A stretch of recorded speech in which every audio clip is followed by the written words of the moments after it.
Hello everybody!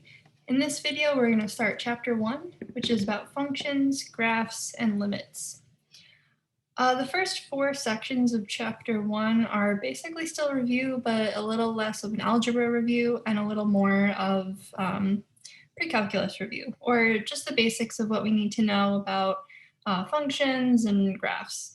Limits, which we will get to in the 5th section of chapter 1, is basically the first topic that will start our calculus journey. So section 1.1 is about the Cartesian plane, distance, and midpoint. So here I've got a set of 2 axes, here and here, right? You might remember that this is, these axes are called the x-axis and the y-axis. Together, they make up what is called the Cartesian plane. So this is now, we're talking about like 2-dimensional stuff. All of the points, the locations on this plane here, for example, this point here, we need 2 pieces of information to identify that point. And so that's why we have a horizontal axis here and a vertical axis here. A little bit of history: Cartesian plane is named after Rene Descartes, who was a philosopher. And he, back in the day, a lot of philosophers were also mathematicians. And he was the first person to come up with this concept, which essentially links algebra to geometry, which is pretty cool because now we can, with that, we can kind of draw pictures of things that are only before this represented by algebraic things. So let's see, we've got our horizontal axis here. This is what we refer to as the x-axis. And normally we just label it as an x on that, on the right-hand side there. And then going up and down the vertical axis here, this is the y-axis. So normally we just put a y here, but I'll write y-axis. Okay, they're essentially 2 number lines put together perpendicularly. So this number line here, right where they intersect here and here, this is what's called the origin. The coordinates of the origin are 0, 0, 0, comma, 0. Okay, and every point on the plane here, on the Cartesian plane, it will have this kind of structure. Okay, so the coordinates look like x comma y. So you just have to remember that the x comes first and the y comes second. So we should always label our axes. So here, we have 0 at the origin. If we're just going to label this way, these are all positive x values. So I've labeled them like 1, 2, 3, 4, 5. And then to the left of the origin on the x-axis, here we have negative numbers. So -1, -2, -3, -4, -5. Same thing on the y-axis. As you go up from the origin, these are positive y values. So we can label these 1, 2, 3, 4, 5 up here. And then below the origin, we have negative y values. So we'll label those as well. It's really important to make graphs nice and neat. Take your time as you're making them. It can help you, just kind of see what's going on a little bit better. All right, so that's the gist of what the Cartesian plane is. We're going to talk about the distance formula and also midpoint just by way of an example. So let's look at this example I've got here of plotting some points. We're going to plot -2, 5 and 4, 3, and then we're going to find the distance between them. All right, so -2, 5, so that again, we've got x and then y. So horizontal distance and then vertical distance. So we start at the origin, we're going to go over -2 and then up to 5, which is up here. And then that's where our point is. Okay, so let's just plot that. So let's see, -2, 5 is right here-ish. And then 4, -3.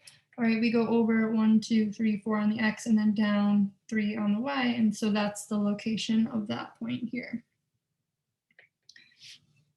All right, now the distance between them is going to be just the, if you connect these together with a line, how long is that line? Okay, so normally we talk about distance, we can label it as a lowercase d. And there is a formula for finding distance, but it's based on a more intuitive idea or something you might more easily remember, which is the Pythagorean theorem. So we can, if we think about counting like the, I don't know, the units or the number of, on the axes here, we've got kind of easy things to count. But when it starts becoming more diagonal, it doesn't always match up nicely. So the idea with the Pythagorean theorem on the Cartesian plane like this is to split it up into a vertical distance and a horizontal distance. Okay, so we're just going to kind of imagine a right triangle here. Okay, now we can easily count the distance here. We'll call this the x distance, or the distance in the x direction between the 2 points. And then here we can call this the y change, or the y distance, the distance between the y values of the 2 points. So you may have seen this before, but let's call this distance here, how about delta x? Just the change in the x along this whole bit here. So if we just count, we'll see, okay, we've got 1, 2, 3, 4, 5, 6. Okay, so the distance there will be 6. Okay, going vertically, here we can just count as well. We're starting up here at 5. We have 1, 2, 3, 4, 5, 6, 7, 8. And so that distance here along the side of the triangle here will be 8. Right, now we have the Pythagorean theorem, which tells us that all we need to do to find the length of the diagonal is to square the sides, add them up, and then take the square root. Okay, so one way to think about this again would say, okay, well, d, the distance, squared, would be the delta x squared plus delta y squared. And again, this is just Pythagorean theorem. So if we just plug in the values now, the delta x was 6, delta y was 8. Okay, 6 squared is 36, 8 squared is 64, 36 plus 64 is 100, and I should, I guess, carry this d squared here, because that's not the actual value of d, this is actually the square, so that means that d is the square root of 100. And when we do apply square roots to things, this will give us a positive number and the same number but negative. But in this case, d is a distance, and so we will only take the positive version, so just positive 10. Okay, so that's the length of that line. All right, in case you are a formula-oriented person, I will share with you what the distance formula is, and we'll actually use it in our next example. Okay, so the distance between 2 points, we'll label them x1, comma y1, and x2, comma y2. Okay, what that is in terms of a formula, it just solves for the distance already, so no square here, just d. And just pay attention to what we were doing before. Even at this first line, all we'll do is take the square root of that to solve for d. And then delta x is the difference in the x coordinates between, or the x parts of the coordinates between the 2 points. So here, at this point here, our x coordinate was 4. And at this point here, our x coordinate is -2. The distance was 6, so what we do to find the distance between two numbers is to subtract them. So we have 4 minus -2, and that ends up becoming the delta x of 6. All right, so this will be, instead of delta x here, we'll just have x2, comma x1, and then that squared. And the same thing goes for the delta y. To find the distance between 5 and -3, which are the y values of the 2 coordinates here, we will subtract them. So 5 minus -3. Or even the other way around, doesn't matter what order you have these in. because when you square something, it becomes the same sign. So we'll put y2 minus y1 squared, and then again, just take the square root of that. Okay, so that is what how the distance formula came. It's not some mysterious formula. It's actually based exactly on the Pythagorean theorem, but we just have it in this neat little package that we can use. So let's practice using this on one more example and also find the midpoint in the next example. Okay, so 2 new points here. We're going to plot the points 1/2, 2/3, and 7/4, 7/3. We're going to find the distance between them and then the midpoint of the line connecting them. So to graph these or to plot these points, we could just make our axes like this, but I like to consider what kind of values we have. So here we have 1/2 and 7/4 on the x direction. These are both positive and they're kind of small. So we only need the positive version of the x-axis. And here our y values are also positive too. So we really only need what's called the first quadrant. So I'm just going to make them like this, just the positive x and y axes. It wouldn't be wrong to draw the rest of it, but I think this will make our picture just a little bit nicer.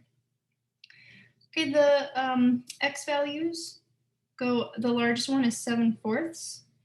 That is between 1 and 2. And so really we just need to go out to 2 here. So we want to make our scales. Nope, my pad is yet again not up to speed. All right, well on the x-axis you can make your scale 1 and 2. Oh, there we go. And on the y-axis we have 2/3 and 7/3. Okay, 7/3 is between 2 and 3. So on the y-axis, I'm just going to go up to 3 here. And so there's 1, 2, 3. Okay, so 1/2, 2/3. Where is that located? Go ahead and plot that on your paper. Here's 1/2. 2/3, is about here-ish. And so here's 1/2, 2/3. 7/4, that's 1 3/4. Or if you prefer in your calculator, you can get a decimal for that. 1 3/4. Okay, here's 1.5, and so here would be 1 3/4. So here's 3/2. Okay, so 1/4 of the way again would be right here between 3/2 and 2. All right, so there's the x coordinate for our second point. 7/3, that is 2 1/3. Okay, so 2 would be 6/3, so we have 7/3, so it's 2 1/3. Okay, so let's see, here's 2. 1/3 of the way to 3 would be, I don't know, about here maybe, right? If I just divide that into 3. And so, about here-ish would be our x, our y place for that. So let's see, 7/4 to 7/3 would be here-ish. Okay, so let's find the distance between these two. So we're gonna basically find how long is this line segment here. Now here's a point where it might not be easier to use the Pythagorean theorem. Like here I would say it's probably easier to use just straight ahead go to the distance formula. Okay, so for part A, I'm just going to write down what the distance formula tells us. Okay, so it's the square root of x2 minus x1 plus squared plus y2 minus y1 squared. Okay, so we've got our points here. They are, let's label them. So here's x1. Okay, so just looking at this first pair here, we have x1 and y1. Now looking at our second pair here, we have x2 and y2. So take a second to write down what this is going to look like when we put in our points.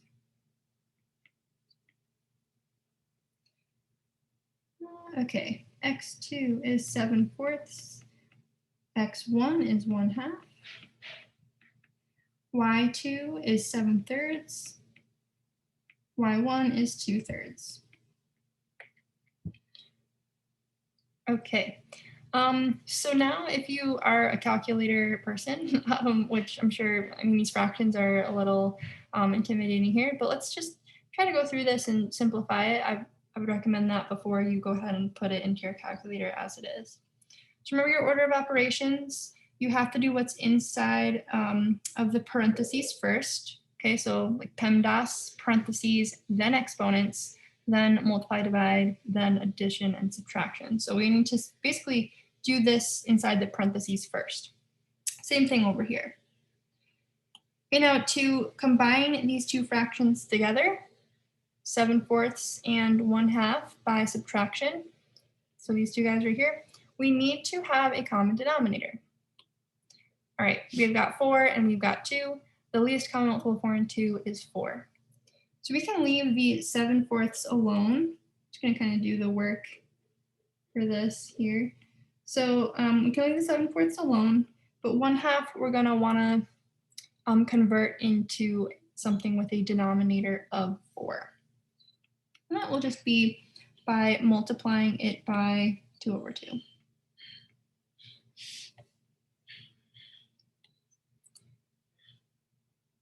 Okay, so come on, there we go. Sorry about this. So let's see. When we simplify this, we're going to get 7/4 minus 2/4, and that is 5/4. All right, let's go ahead and now work out what this is. All right, well, that already has they have common denominators here. So this is just equal to, what would that be, 7 minus 2, which is 5, and then over 3. All right, so let's put this back now. This will end up being 5/4 squared plus 5/3 squared. Okay, now here when we have a divide, two numbers that are being divided and it's raised to a power.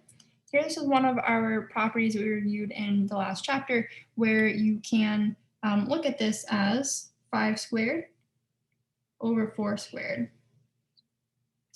Okay, and then we can also look at the second fraction, 5/3, same idea, 5 squared over 3 squared. Okay, so let's see what that comes out to be. When we square 5, that's going to give us 25. And when we square 4, that'll give us 16. When we square 5, again, that's 25, and 3 squared is 9. Okay. So here we will need another common denominator. Now we're looking at hopefully like, you know, what we want to do. We can't take the square root of each thing individually when we have a plus. So we have to figure out what is this sum added together first, then we'll do the square root. All right, so again, we are going to need a common denominator here. Maybe I need to go zoom in a little bit and use some scratch work on the side. So 25 over 16 and 25 over 9. I think the least common multiple of 16 and 9, I don't know, I think we're going to need to multiply those together to get our least common multiple. Okay, so let's come over here and just do some side work.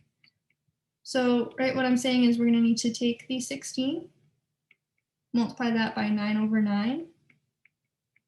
We're going to need the 25 over 9, multiply that by 16 over 16. Okay, so let's see. 25 times 9, I don't know, let's look at calculator. So it's 225. 25 times 16. So that is 400. And 16 times 9, that is 144. Okay, 225 plus 400, that's 625 over 144. Okay, so let's go ahead and put that in, 625 over 144. And as luck would have it, each of these are perfect squares. 625 is actually 25 squared, and 144 is 12 squared. Okay, so When you have a square root and you have divide inside, you can take the square root of the top and then the bottom. If we had a plus underneath the square root or a minus, it doesn't work that way, but with multiply and divide, absolutely. So we can say that this is the square root of 625 over the square root of 144, and that is 25 over 12. And so there's the length of the segment that connects those two.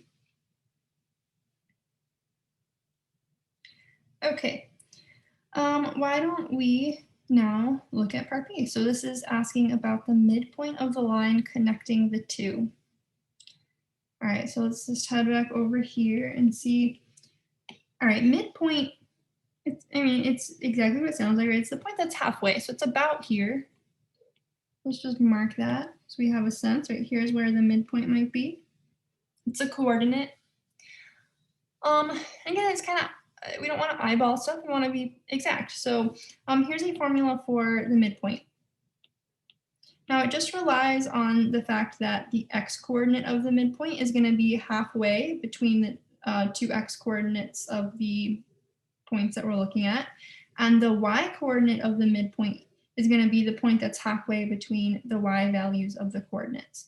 So we're just going to average the x's and the y's. Okay, so the midpoint is a coordinate itself, so it's something comma something. And the x coordinate is the average of the x's, so we'll add the x's up, divide by 2. And the y coordinate of the midpoint is the average of the y's. So we'll add the y's up and divide by 2. All right, so now we've just got to figure out what this is for our question. So let's plug in. We've got x1, which was, let's see, 1/2. We have x2, which is 7/4. Oops, no plus there, comma. Y1, which was 2/3, and y2, which was 7/3.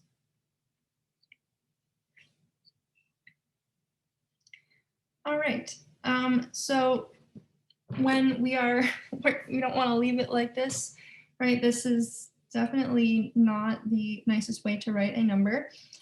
This is called a complex fraction, when you've got a fraction within a, multiple fractions inside of another fraction. So what we want to do is just combine in the numerator here and in the numerator here, and then try to simplify a little bit. Okay, so these two combined together, we need a common denominator. Again, we already did that before. We're just going to change that 1/2 to 2/4. Okay, that gives us 9/4. And 2/3 plus 7/3, this gives us 9/3, and that's 3. Okay, so it looks like what we have here is 9/4 divided by 2, comma, 3 divided by 2. Now lastly, this is still what we call a complex fraction, 9/4 divided by 2. There's a better way to write that.